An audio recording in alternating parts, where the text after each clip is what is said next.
बॉलिवूड अभिनेते धर्मेंद्र यांचं आज निधन झालेलं आहे आणि त्यांचं निधन जे ते झालं त्यानंतर थेटपणे त्यांच्यावरती कुटुंबाकडून अंत्यसंस्कार जे ते करण्यात आले। विले पार्ले येथील स्मशानभूमी येथे त्यांच्यावरती अंत्यसंस्कार जे ते करण्यात आले। खरं तर धर्मेंद्र यांना गेल्या काही दिवसांपूर्वी रुग्णालयामध्ये जे ते दाखल करण्यात आलं होतं, मात्र त्यांना त्यावेळी व्हेंटिलेटरवरती जे ते ठेवण्यात आलं होतं। मात्र त्यानंतर सुद्धा त्यावेळी सुद्धा बातमी जे ती समोर आली होती की धर्मेंद्र यांच्या प्रकृतीमध्ये बिघाड झाल्यामुळे त्यांचं साधारणतः त्यांचं निधन झाल्याची बातमी सुरुवातीला सुद्धा आली होती। मात्र ही बातमी जी त्यांच्या कुटुंबियांकडून फोडून टाकण्यात आली होती। त्यांचं प्रकृती स्थिर असल्याचं त्यांनी सांगितलं होतं। मात्र आता आपण पाहतोय या आजची तारीख आपण पाहतोय साधारणतः पाहायला गेलं तर आज सोमवार आठवड्याचा पहिला दिवस 24 नोव्हेंबर आजची तारीख आणि आज आपण पाहतोय धर्मेंद्र यांचं निधन झालेलं आहे। अजूनही आपण पाहतोय कलाकार जे दाखल होताना आपल्याला पाहायला मिळत आहेत। ही परिस्थिती आपण पाहतो सध्याची अनेक कलाकार या ठिकाणी येताना आपल्याला पाहायला मिळत आहेत। अमिताभ बच्चन असतील, सलमान खान असतील हे या ठिकाणी दाखल झालेले आहेत आणि कलाकार मंडळी सुद्धा येत आहेत। साधारणतः पाहायला गेलं तर गेल्या धर्मेंद्र हे जे ते व्हेंटिलेटरवर होते, गेल्या काही दिवसांपासून त्यांच्यावरती रुग्णालयामध्ये उपचार चालू होते। मात्र उपचारामध्ये त्यांना साधारणतः पाहायला गेलं तर योग्य प्रतिसाद देता आला नाही, त्यामुळे आता त्यांचं निधन झालेलं आहे। दरम्यान आपण पाहतो या धर्मेंद्र यांच्या बाबतची अधिकची माहिती आपण जाणून घेणार आहोत। बॉलिवूडचे ज्येष्ठ अभिनेते धर्मेंद्र यांच्या वयाच्या 89व्या वर्षी निधन झालेलं आहे। प्रकृती अस्वस्थ असल्यामुळे त्यांच्यावरती उपचार सुरू होते, परंतु आज 24 नोव्हेंबर 2025 रोजी त्यांची प्राणज्योती ती माळवली आहे आणि त्यांचं निधन झालेलं आहे। त्यांच्या निधनामुळे संपूर्ण बॉलिवूडसह त्यांच्या चाहत्यांमध्ये आपण पाहतो शोककळा जी ती पसरलेली आहे। शोले असेल, दादागिरी असेल यांसारख्या अनेक चित्रपटांमधून त्यांनी प्रेक्षकांच्या मनावरती राज्य सुद्धा केलेलं आहे। त्यांनी ही मॅन म्हणून ओळखलं जातं। त्यांनी 1960 मध्ये दिल भी तेरा हम भी तेरे या चित्रपटातून अभिनयाच्या प्रवासाला सुरुवात केली होती।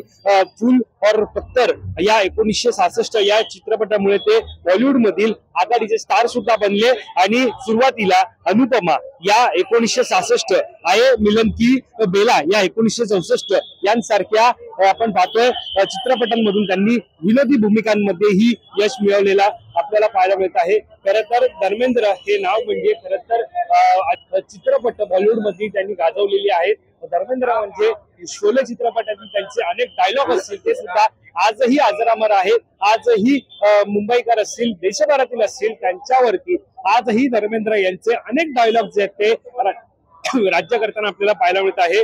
मात्र आज त्यांची प्राणज्योती ती मानवलेली आहे आणि आपण पाहतोय एकंदरीत पाहायला गेलं तर त्यांच्या निधनाची बातमी ज्यावेळेला समोर आली त्यावेळेला निश्चितच पाहायला गेलं तर सोशल मीडियावरती कोणत्याही प्रकारची चर्चा नव्हती। मात्र अचानकपणे धर्मेंद्र यांच्यावरती अंत्यसंस्कार झाल्याची बातमी पहिला समोर आली आणि हे अंत्यसंस्कार त्यांचे मोठे पुत्र आपण पाहतोय सनी देओल यांनी केल्याची माहिती सध्या समोर येत आहे। सध्या स्मशानभूमी येथे सनी देओल असतील, ईशा देओल असतील, त्यांचं संपूर्ण कुटुंब असेल, यासोबतच अनेक बॉलिवूड कलाकार सुद्धा दाखल झाले।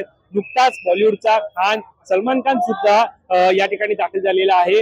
अनेक कलाकार दाखल होत आहेत, अमिताभ बच्चन सुद्धा दाखल झालेले आहेत, अनेक कलाकार मंडळी या ठिकाणी दाखल होत आहेत। ही परिस्थिती आपण पाहतो सध्या स्मशानभूमी बाहेरील परिस्थिती तुम्ही या ठिकाणी पाहू शकता।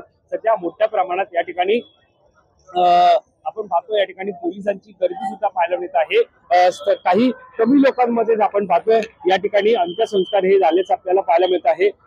साधारणतः आतमध्ये जास्त गर्दी न करता त्यांच्यावरती अंत्यसंस्कार करण्यात आलेले आहेत। साधारणतः आपण पाहतोय संपूर्ण पत्रकार सुद्धा आपल्याला या बाहेरील परिसरातच पाहायला मिळतात। या ठिकाणी तुम्ही या ठिकाणी संपूर्ण हा रोड जर पाहिला, स्मशानभूमीचा हा संपूर्ण रोड जर पाहिला, संपूर्णपणे पोलीस सुरक्षा आपल्याला या ठिकाणी पाहायला मिळत आहे।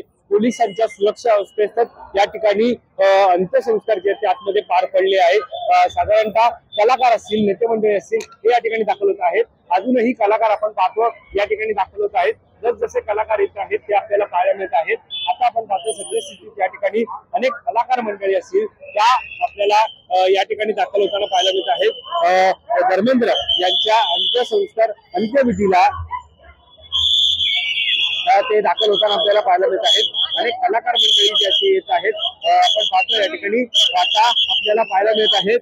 या ठिकाणी आपण पाहतो हे कलाकार सगळे जे येत आहेत धर्मेंद्र यांच्या अंत्यविधीसाठी ते या ठिकाणी येत आहेत। निश्चितच अनेक चित्रपट जी आहेत ती आपण पाहतोय धर्मेंद्र यांनी गाजवलेली आहेत आणि त्याच पार्श्वभूमीवरती आता आपल्याला पाहायला मिळत आहे ही सगळी जी गर्दी आपण जी पाहतोय ही सगळी गर्दी म्हणजे निश्चितच आपण पाहतोय की त्यांच्यावरचं प्रेम, कारण जगभरातील नागरिकांवरती असेल, देशभरातील नागरिकांवरती असेल, धर्मेंद्र यांनी आपण पाहतोय की मोठ्या प्रमाणात आपण पाहतो धर्मेंद्र यांनी निश्चितच आपण पाहतोय की त्यांनी मोठं राज्य जे ते केलं होतं। आजही आपण पाहतोय अनेक कलाकार मंडळी दाखल होताना आपल्याला पाहायला मिळत आहेत। अजूनही कलाकार जे आहेत ते दाखल होत आहेत। अनेक जण भेटी देऊन सुद्धा पुन्हा जाताना आपल्याला पाहायला मिळत आहेत। सध्याचा हा लाईव्ह दृश्य आपण हा संपूर्ण परिसर पाहतात। तिकडे जर आपण पाहायला गेलो तर याच ठिकाणी त्यांच्यावरती अंत्यविधी जे ते करण्यात आले।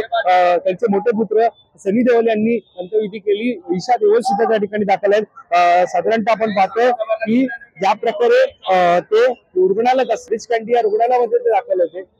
रिच कॅन्डी या रुग्णालयामध्ये ते दाखल होते आणि आपण पाहतो त्यांच्या निधनानंतर त्यांच्यावरती थेट अंत्यसंस्कार जे ते करण्यात आले। निश्चितच त्यांच्या अंत्यविधीसाठी नागरिकांनी सुद्धा गर्दी केल्याचं आपल्याला पाहायला मिळत आहे। तिथे तुम्ही पाहू शकता नागरिकांची ही गर्दी आपल्याला पाहायला मिळत आहे। पत्रकार असतील यांना सुद्धा बाहेरच ठेवण्यात आलेलं आहे। आतमध्ये कुटुंबामध्ये म्हणजे कमी लोकांमध्येच आपण पाहतो या ठिकाणी त्यांनी अंत्यविधीचा कार्यक्रम जो असल्याचं पाहायला मिळत आहे। साधारणतः आपण पाहतो की अधिकची माहिती समोर येते ती म्हणजे धर्मेंद्र यांनी एकूण पाहतोय 90व्या वर्षी अखेरचा श्वास घेतला। कित्येक दिवसांपासून प्रकृती अस्वस्थतामुळे धर्मेंद्र यांच्यावर त्यांच्या राहत्या घरी उपचार सुरू होते। अखेर आज त्यांची प्राणज्योत जी ती मालवली। पण धर्मेंद्र यांच्या निधनाबाबत देओल कुटुंबियांकडून माध्यमांना अधिकृत माहिती देण्यात आली नव्हती। पण अवघ्या अर्ध्या तासातच त्यांच्यावरती अंत्यसंस्कार करण्यात आले। त्यांच्या थोरला लेक सनी देओल यांच्याकडून त्यांना मुखाग्नी जी ती देण्यात आली। जुहू येथील राहत्या घरी सोमवारी साधारणतः 12:30 वाजताच्या सुमारास एक रुग्णवाहिका त्यावेळी चाहत्यांच्या काळजी लागली होती। अनेक चाहते सुद्धा धर्मेंद्र यांच्या निवासस्थानी जे ते जमले होते। धर्मेंद्र यांची प्रकृती नाजूक असल्याचं सांगितलं जाऊ लागलं। त्यावेळी धर्मेंद्र यांच्या घरी नातेवाईकांची सुद्धा गर्दी जमल्याचं पाहायला मिळालं। मात्र कोणतीही माहिती देओल कुटुंबाकडून देण्यात आली नव्हती। धर्मेंद्र यांच्या घराबाहेर सुरक्षा सुद्धा वाढवण्यात आल्या होत्या। तेवढ्यात विलेपार्ले इथल्या पवन हंस स्मशानभूमीत हेमा मालिनी आणि ईशा देओल या दिसल्या। कुणाला काही कळवण्यापूर्वीच सुकार धर्मेंद्र यावरील अंत्यसंस्कार उरकण्यात आलेले। अर्ध्या तासातच धर्मेंद्र यांचा थोरला लेक सनी देओलनं मुखाग्नी दिला आणि तब्बल 6 दशक सिनेसृष्टीवरती राज्य करणारा बॉलिवूडचा ही मॅन म्हणजेच धर्मेंद्र अनंतात विलीन झाला। आता आपण पाहतोय अनेक कलाकार मंडळी या ठिकाणी आपल्याला दाखल होताना पाहायला मिळत आहेत। अजूनही कलाकार येत आहेत। ही आपण सगळी दृश्य जी आहेत या ठिकाणी पाहत आहोत।